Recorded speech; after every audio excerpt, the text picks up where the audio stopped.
ಬಡವರಿಗೆ ಫ್ರೀ ಮನೆ ಕೊಡ್ಬೇಕಂತ ನಾವು ಚಿಂತೆಯನ್ನ ಮಾಡಿದ್ದೀವಿ. ಇಂಥ ಬಡವ್ರ ಸೇವೆ ಯಾರು ಮಾಡ್ತಾರೆ, ಬಡವ್ರ ಪರ ಯಾರು ಇರ್ತಾರೆ, ಅವ್ರ ಜೊತೆ ನಾವಿದ್ದೀವಿ. 1ನೇ ತಾರೀಕಿಂದ 5ನೇ ತಾರೀಕು ಒಳಗಡೆ 2 ಕೋಟಿ ರೂಪಾಯಿನ ಕೊಡ್ತೀವಿ. 2 ಕೋಟಿ ಆಧಾರಕ್ಕೆ 24ನೇ ತಾರೀಕಿಗೆ ಅದೇ ಕಾರ್ಯಕ್ರಮದಲ್ಲಿ ಆ 300 ಜನರು ಹಕ್ಕುಪತ್ರವನ್ನ ಆಜಾದ್ ನಗರದ್ದು ಕೊಡ್ತೀವಿ. ಹೋಗುವಾಗ ನಾವ್ ಏನೇನೂ ತಗೊಂಡೋಗಲ್ಲ, ಯಾವ ಆಸ್ತಿ ತಗೊಂಡೋಗಲ್ಲ, ಯಾವ ಮನೆ ತಗೊಂಡೋಗ, ಯಾವ ಗಾಡಿ ತಗೊಂಡೋಗಲ್ಲ. ಒಳ್ಳೆ ವ್ಯಕ್ತಿ ಇದ್ದಾರೆ, ಇಲ್ಲಿ ಸತ್ತೋಗ್ಬಿಟ್ಟಿದಾರಂತಲ್ಲ, ಅದೇ ನಮ್ಮ ಆಸ್ತಿ. ಬಗ್ಗೆ ಕಾಲೇಜ್ ಇಲ್ಲ, ನಾವು ಚುನಾವಣೆ ಟೈಮಲ್ಲಿ ಘೋಷಣೆ ಮಾಡಿರ್ಲಿಲ್ಲ. ಈ 5 ಗ್ಯಾರಂಟಿಗಳನ್ನ ಘೋಷಣೆ ಮಾಡಿದ್ವಿ. ನಮ್ಮ ಸರ್ಕಾರ ಬಂದ್ರೆ ಈ ಬಡವರಿಗೆ ಫ್ರೀ ಮನೆ ಕೊಡ್ತೀವಿ ಅಂತ ನಾವು ಘೋಷಣೆಯನ್ನ ಮಾಡಿರ್ಲಿಲ್ಲ. ಬಡೇ ಬಡವ್ರ ಬಗ್ಗೆ ಕಾಲೇಜ್ ಇದ್ದಿದ್ದ ಕಾರಣಕ್ಕೆ ನಮ್ಮ ಮನೆಗಳು ಕೊಡ್ತಾ ಇದೀವಿ. ಇದೇ ತಿಂಗಳು 24ನೇ ತಾರೀಕಿಗೆ 42,345 ಮನೆಗಳು ಕೊಡ್ತಾ ಇದ್ದೀವಿ. ಬಿಜೆಪಿ ಅವರು ಕೊಡೋದು ಸಾಧ್ಯ ಆಗಿಲ್ಲ, ಅವರು ಕೊಡ್ಬೋದಾಗಿದ್ದಾನೆ. ಅಂದ್ರೆ ಅವ್ರಿಗೆ ಬಡವ್ರ ಬಗ್ಗೆ ಕಾಳಜಿ ಇಲ್ಲ. ಆ ಕಾರಣಕ್ಕೆ ದಯಮಾಡಿ ತಾವೆಲ್ಲ ಇದೆಲ್ಲ ಅರ್ಥ ಮಾಡ್ಕೊಳ್ಬೇಕಾಗ್ತದೆ. 24ನೇ ತಾರೀಕಿಗೆ ದೊಡ್ಡ ಮಟ್ಟದಲ್ಲಿ ನಾವು ಕಾರ್ಯಕ್ರಮನ ಹಮ್ಮಿಕೊಂಡಿದ್ದೀವಿ. ಪ್ರಸಾದ್ ನೇತೃತ್ವದಲ್ಲಿ ಒಂದು ದೊಡ್ಡ ಮಟ್ಟದಲ್ಲಿ ಕಾರ್ಯಕ್ರಮ ಹಮ್ಮಿಕೊಂಡಿದ್ದೀವಿ. ದಯಮಾಡಿ ಇದು ತಾವೆಲ್ಲ ಬಂದು ಆ ಕಾರ್ಯಕ್ರಮ ಯಶಸ್ವಿ ಮಾಡ್ಕೊಳ್ಬೇಕಂತ ನಿಮ್ಮ ಕೈ ಜೋಡಿಸಿ ಮನವಿ ಮಾಡ್ತಾ ಇದ್ದೀವಿ. ಹೆಚ್ಚಿನ ಸಂಖ್ಯೆಯಲ್ಲಿ ಬಂದ್ರೆ ಮುಂದಿನ ದಿನದಲ್ಲಿ ಮಾನ್ಯ ಮುಖ್ಯಮಂತ್ರಿ ನಾನು ಹೇಳ್ಬಿಟ್ಟು ಏನಾದ್ರು ಮಾಡಿ ಬಡವರು ದುಡ್ಡು ಕೊಡೋಕೆ ಸಾಧ್ಯ ಆಗಲ್ಲ, ನಾವು ಸರ್ಕಾರ ವತಿಯಿಂದ ಕೊಡ್ಬೇಕಂತ ಹೇಳ್ಬಿಟ್ಟು ಟಾರ್ಗೆಟ್ ಮಾಡಿ ಬಡವರಿಗೆ ಫ್ರೀ ಮನೆ ಕೊಡ್ಬೇಕಂತ ನಾವು ಚಿಂತೆಯನ್ನ ಮಾಡಿದ್ದೀವಿ. ಆ ಕಾರ್ಯಕ್ರಮಕ್ಕೆ ತಾವೆಲ್ಲ ಬಂದು ದೊಡ್ಡ ಮಟ್ಟದಲ್ಲಿ ತಾವು ಆಶೀರ್ವಾದ ಮಾಡ್ಬೇಕಂತ ಕೇಳ್ಕೊಂಡು ಸಂತೋಷ್ ಬಗ್ಗೆ ನಾವು ಹೇಳ್ತಾ ಇದ್ವು. ಪ್ರಸಾದ್ ಅಬ್ಬಾಯಿ ಅವರು ಸರ್ ಸಂತೋಷಕ್ಕಪ್ಪ ನಂಗೂ ಅವ್ರಿಗೆ ಪರಿಚಯ ಇಲ್ಲ, ಮತ್ತೆ ಪರಿಚಯ ಆಗಿರೋದು. ಇವತ್ತಿಗೆ ಬಂದು ಇವ್ರ ಕಾರ್ಯಕ್ರಮ ಮಾಡ್ತಾರೆ ನೋಡಿ ತುಂಬಾ ನನಗೂ ಖುಷಿ ತಂದಿದೆ. ನಾನು ಈಗ VIP ಲಿಸ್ಟ್ ಅಲ್ಲಿ ಎಷ್ಟು ಪಡ್ಕೊಂಡಿಲ್ಲ, ಅದ್ರ VIP ಲಿಸ್ಟ್ ಅಲ್ಲಿ ಈಗ ಸಂತೋಷ್ ಅವರು ಈ ರಾಜ್ಯದಲ್ಲಿ ಇಂಥವ್ರನ್ನ ಹುಡುಕ್ತೀವಿ. ನಾನು ಇಲ್ಲಿ ಪ್ರಸಾದ್ ಅಬ್ಬಾಯಲ್ಲಿ ಇಂಥ ಬಡವ್ರ ಸೇವೆ ಯಾರು ಮಾಡ್ತಾರೆ, ಬಡವ್ರ ಪರ ಯಾರು ಇರ್ತಾರೆ, ಅವ್ರ ಜೊತೆ ನಾವಿದ್ದೀವಿ. ನಾನು ಬೆಂಗಳೂರಲ್ಲಿ ಇರ್ಬೋದು, ಅಂದ್ರೆ ಬಡವ್ರ ಬಗ್ಗೆ ಯಾರು ಇರ್ತಾರೆ ಅವ್ರ ಜೊತೆ ನಾನು ಪ್ರಸಾದ್ ಅಬ್ಬಾಯಿ ಇರ್ತೀವಿ.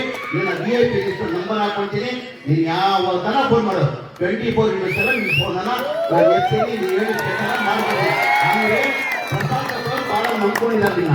ಸರ್ ಬೇರೆಯವ್ರ ಮೇಲೆ ನನ್ನ ನಂಬಿಕೆ ಇಲ್ಲ, ನನಗೆ ಸಂತೋಷ್ ಚಲವಾದಿ ಮೇಲೆ ಬಹಳ ನಂಬಿಕೆ ಇದೆ. ಅವ್ನು ಮನ್ಸು ಮಾಡಿದ್ರೆ 10,000 to 15,000 ಜನ ಅವ್ನು ಒಬ್ಬನೇ ಹೊಡ್ಸ್ಕೊಂಡು ಬರ್ತಾನಂತ. ಇವತ್ತು ಪ್ರಸಾದ್ ಅಬ್ಬಾಯಿ ನಿಮ್ಮ ಮೇಲೆ ವಿಶ್ವಾಸ ಇಟ್ಕೊಂಡಿದ್ದಾರೆ. ಆ ವಿಶ್ವಾಸ ನಾವು ಉಳಿಸ್ಕೊಳ್ಬೇಕು. 10,000 ಜನ ಕರ್ಕೊಂಡು ಬರ್ಬೇಕಂತ ನಿಮ್ಮಲ್ಲಿ ಕೈ ಜೋಡಿಸಿ ಮನವಿ ಮಾಡಿ ಕೇಳ್ಕೊಂಡು ಪ್ರಸಾದ್ ಅಬ್ಬಾಯಿ ಹೇಳ್ತಾ ಇದ್ರು.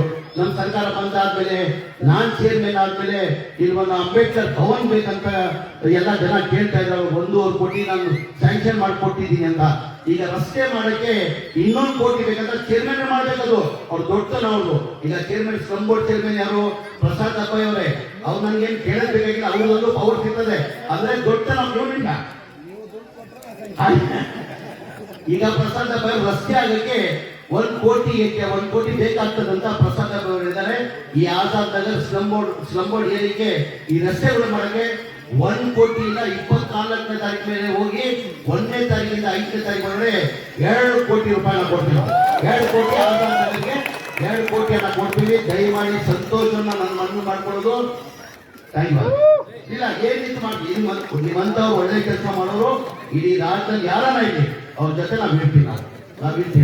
ಅದ್ ಹೇಳ್ತಾ ನಿಮ್ಗೆಲ್ಲರ ಕೈ ಜೋಡಿಸಿ ಮನವಿ ಮಾಡ್ಕೊಂಡು ದಯಮಾಡಿ ಆ ಕಾರ್ಯಕ್ರಮಕ್ಕೆ, ನಮ್ಮ ಕಾರ್ಯಕ್ರಮ ಇದು ಬಡವ್ರ ಕಾರ್ಯಕ್ರಮಕ್ಕೆ ತಾವೆಲ್ಲ ಒಂದಾಗಿ ಹೆಚ್ಚಿನ ಸಂಖ್ಯೆಯಲ್ಲಿ ಬಂದು ತಾವು ಆಶೀರ್ವಾದ ಮಾಡ್ಬೇಕಂತ ಹೇಳ್ತಾ 24ನೇ ತಾರೀಕಿಗೆ 11 ಗಂಟೆಗೆ ಆ ಕಾರ್ಯಕ್ರಮ ಇರೋದಮ್ಮ. ದಯಮಾಡಿ ಹೇಳ್ಬೇಕು. ಆಮೇಲೆ ಇನ್ನೊಂದು ಹಕ್ಕುಪತ್ರನ ಗುರುತಿನ ಪತ್ರ ಕೊಟ್ಟಿದ್ದಾರೆ, ಹಕ್ಕುಪತ್ರ ಕೊಟ್ಟಿಲ್ಲ ಅಂತ ಮನೆ ಸಂತೋಷ್ ಅವರು ಹೇಳಿ ನನಗೂ ಪ್ರಸಾದ್ ಅವರು ಕೊಟ್ಟಿದ್ದಾರೆ. ಆ 300 ಜನಕ್ಕೆ ನಾನು ವ್ಯವಸ್ಥೆನ ಮಾಡ್ಕೊಂಡು 24ನೇ ತಾರೀಕಿಗೆ ಅದೇ ಕಾರ್ಯಕ್ರಮದಲ್ಲಿ ಆ 300 ಜನರು ಹಕ್ಕುಪತ್ರವನ್ನ ಆಜಾದ್ ನಗರದ್ದು ಕೊಡ್ತೀವಿ. ರಾಮನಗರ 300 ಜನ ಹಕ್ಕುಪತ್ರ ಕೊಡ್ಬೇಕಂತ ಕೇಳಿದ್ದೀರಾ? ಆ 300 ಹಕ್ಕುಪತ್ರ ಬೆಳಗ್ಗೆ ಈಗಲೇ ಹೋಗ್ಬಿಟ್ಟು ನಾವು ಸೂಚನೆ ಕೊಟ್ಟು ಅಧಿಕಾರಿಗಳಿಗೆ ರೆಡಿ ಮಾಡಿಸ್ಕೊಂಡು ಆ 24ನೇ ಕಾರ್ಯಕ್ರಮಕ್ಕೆ ಅಲ್ಲೇ ನಿಮಗೆ ಹಕ್ಕುಪತ್ರವನ್ನ ಕೊಡ್ತಾ ಇದ್ವಿ. 300 ಹಕ್ಕುಪತ್ರಗಳನ್ನು ನಾವು ಕೊಡ್ತಾ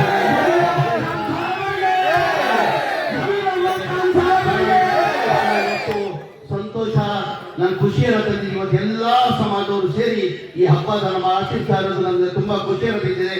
ಇಲ್ಲಿ ಬರೇ ಆಜಾದ್ ನಗರಲ್ಲಿಲ್ಲ, ರಾಮನಗರಲ್ಲಿಲ್ಲ, ಎಲ್ಲಾ ಈ ದೇಶದಲ್ಲಿ ಈ ತರ ಎಲ್ಲ ಒಟ್ಟಾಗಿ ಎಲ್ಲ ಹಬ್ಬಗಳು ನಾವೆಲ್ಲ ಸೇರಿ ಆಚರಿಸ್ಬೇಕಂತ ಹೇಳ್ಬಿಟ್ಟು ಆ ಭಗವಂತನಲ್ಲಿ ಇನ್ನ ಜನ ನನ್ನ ಮೇಲೆ ಪ್ರಸಾದ್ ಹಬ್ಬ ಹೇಳ್ತಾ ಇದ್ರು, ಇಲ್ಲ ನಮ್ಮ ಸಾಹೇಬ್ರು ಎಲ್ಲೋದ್ರು ದುಡ್ಡು ಕೊಡ್ತಾರೆ, ಇದೊಂದು ಮಾಡ್ತಾರೆ, ಅದು ಮಾಡ್ತಾರೆ, ಬಡವ್ರು ಸಹಾಯ ಮಾಡ್ತಾರೆ ಅಂತ. ನಾನು ಹುಟ್ಟುವಾಗಿಂದ ರಾಜಕೀಯದಿಂದ ಬರೋದಕ್ಕಿಂತ ಮುಂಚೆನೂ ಬಡವರು ಅಂದ್ರೆ ನನ್ಗೆ ವಿಶೇಷ ಅದು ಪ್ರೀತಿ ಇರೋದು. ಏನಂದ್ರೆ ಹೋಗುವಾಗ ಏನು ನಾವು ತಗೊಂಡು ಹೋಗಲ್ಲ, ಹೋಗುವಾಗ ನಾವು ಏನೇನೂ ತಗೊಂಡೋಗಲ್ಲ, ಯಾವ ಆಸ್ತಿ ತಗೊಂಡೋಗಲ್ಲ, ಯಾವ ಮದುವೆ ತಗೊಂಡೋಗಲ್ಲ, ಯಾವ ಗಾಡಿ ತಗೊಂಡೋಗಲ್ಲ.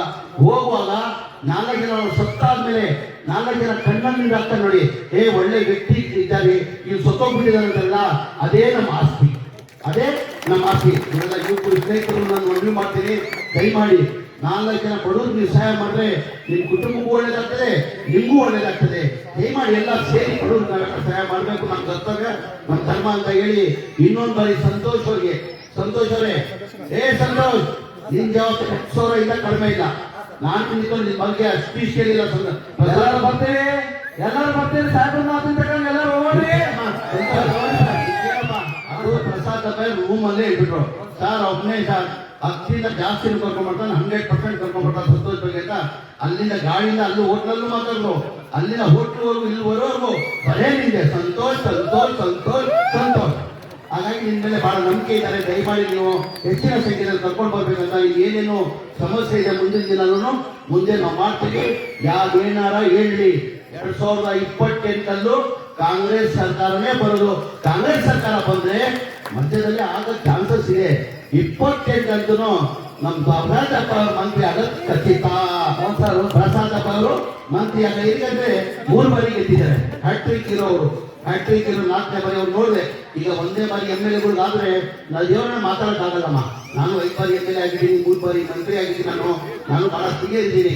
ಅಂದ್ರೆ ಒಂದ್ಸತಿ MLA ಆಗ್ಬಿಟ್ರೆ ಅವ್ರು ಮಾತಾಡೋದು ಕಷ್ಟ. ಇವ್ರು 3 ಬಾರಿ ಹ್ಯಾಟ್ರಿಕ್ MLA ಆಗಿನೋ ಈ ತರ ಸಿಂಪಲ್ ಸಿಟಿ ಮಂಡ್ಯ ನಮ್ಮ ಕರ್ನಾಟಕ ರಾಜ್ಯದ ಇಡೀ ದೇಶದಲ್ಲಿ ಈ ತರ ಸಿಂಪಲ್ MLA ಯಾವನು ಪ್ರಸಾದ್ ಹಬ್ಬ ತರ ಇಲ್ಲ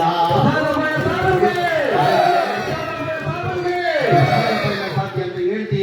ಇನ್ನೊಂದು ಬಾರಿ ಸಂಕ್ರಾಂತಿ ಹಬ್ಬದ ಶುಭಾಶಯ ಕೋಡಿ. ಆ ಭಗವಂತತ್ವ ಜನ ಏನ್ ನನ್ನ ಮೇಲೆ ಪ್ರೀತಿ ವಿಶ್ವಾಸ ಇಟ್ಕೊಂಡಿದ್ದಾರೆ, ಆ ಭಗವಂತತ್ವ ಇವತ್ತು ಹೊಸ ವರ್ಷ. ನಮಗೆ ಜನವರಿ ಹೊಸ ವರ್ಷ ಇಲ್ಲ, ಸಂಕ್ರಾಂತಿ ಹಬ್ಬ 14ನೇ ತಾರೀಕು ಇವತ್ತಿಂದ ಹೊಸ ವರ್ಷ ಶುರು ಆಗುತ್ತೆ ನಮಗೆ. ಹಾಗಾಗಿ ಭಗವಂತನ ಪ್ರಾರ್ಥನೆ ಮಾಡಿ ಜನ ಏನ್ ನನ್ನ ಮೇಲೆ ವಿಶ್ವಾಸ ಪ್ರೀತಿಯನ್ನು ಇಟ್ಕೊಂಡಿದ್ದಾರೆ, ನಾನು ಇನ್ನ ಹೆಚ್ಚಿನ ಅವ್ರ ಸೇವೆ ಮಾಡಿದ ಭಗವಂತ ಶಕ್ತಿ ಕೊಡಿ ಅಂತ ದೇವ್ರ ಪ್ರಾರ್ಥನೆ ಮಾಡಿ ನನ್ನ ಮಾತನ್ನು ಮುಗಿಸ್ತೀನಿ. ಜೈ ಹಿಂದ್, ಜೈ ಕರ್ನಾಟಕ. ಹೆಚ್ಚಿನ ವಿಡಿಯೋಗಳಿಗೆ ಪ್ರತಿಧ್ವನಿ ಯೂಟ್ಯೂಬ್ ಚಾನೆಲ್ ಸಬ್ಸ್ಕ್ರೈಬ್ ಮಾಡಿ, ಬೆಲ್ ಐಕಾನ್ ಕ್ಲಿಕ್ ಮಾಡಿ.